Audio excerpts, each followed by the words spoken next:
Thank you, Shilpi, and it's really wonderful to be here, and I want to thank Nikolai for this opportunity. I thought I'll tell you a bit of my story and the connection to today's topic. I am one of the founders of Infosys, a company set up 45 years back. And in these 45 years, except for 3 years, there has been one or more founder in the company. And the 3 years where there was no founder, the company went through a tumultuous time. So in 2017, because of a certain situation that had arisen, I had left by then. I had done all the work at UIDAI, Aadhaar, and all that. I had to go back. I thought I was going back for a few months.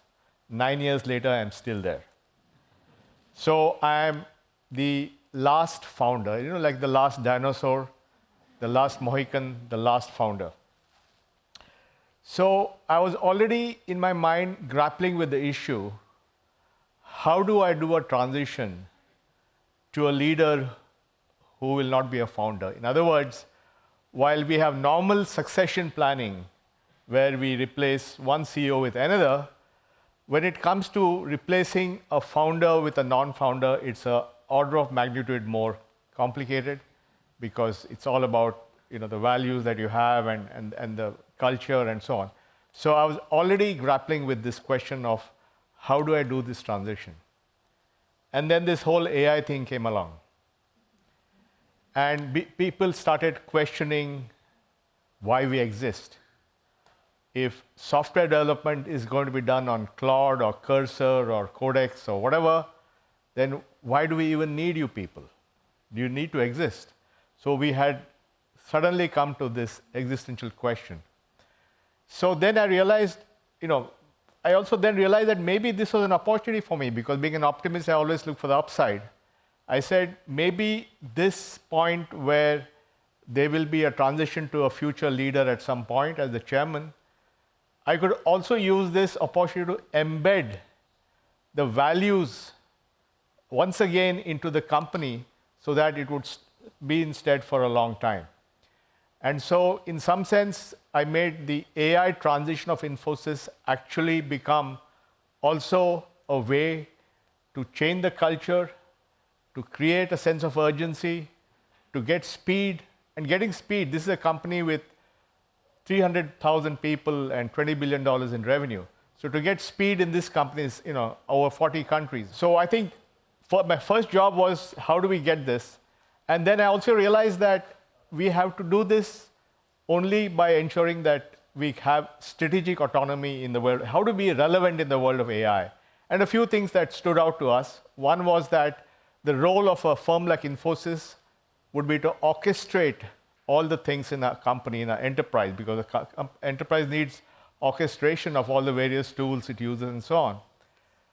It was also about helping our clients retain optionality in the choice of the AI tools. Because I firmly believe that the leaders in AI will keep changing. There'll be new companies, new ways of doing things. All that is going to come in, and that's going to require, therefore, companies to be nimble and agile in being able to adjust to these changes. So one of the key value adds we could offer was how do we allow optionality in the choice of our technologies.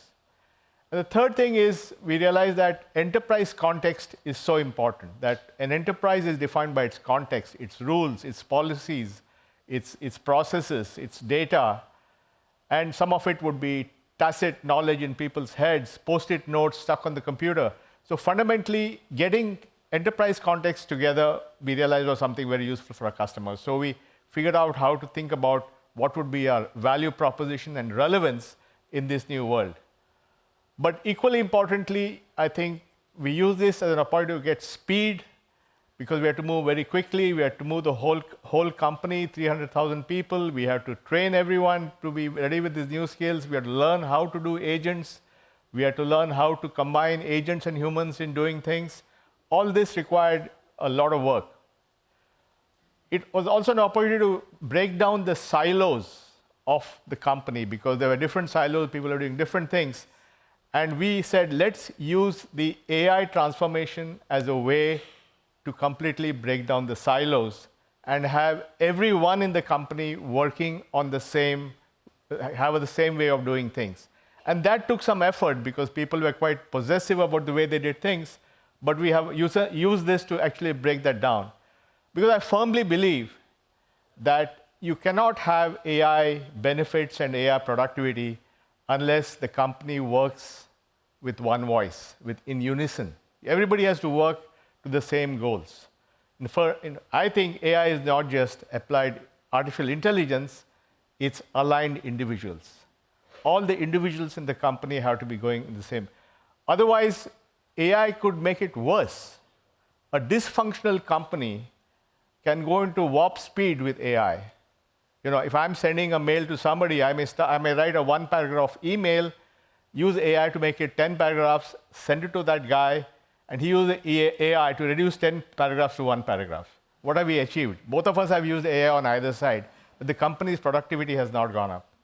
If you have a company which is having camps and different people, then for all you know, agent swarms of one business will be fighting with the agent swarms of another business, and it'll be doing it 24/7. So in other words, we have to be very careful that we don't implement AI in a way that is dysfunctional, because that could actually be counterproductive. And therefore, I think the lesson I learned is use this AI transformation to also get the company to march to a single drummer, to get everyone aligned to do the things that they had to do, and to make sure that innovation was captured from every part of the company onto a common way of doing things, a common fabric. So I feel now that while there will be at some time in the future a transition to a non-founder, the AI has actually given us an opportunity to also recalibrate and re-energize and reduce bureaucracy, reduce silos, and take people to a different level. So finally, I feel confident that whenever we do the AI transition, we will also do a chairman and founder transition. Thank you very much.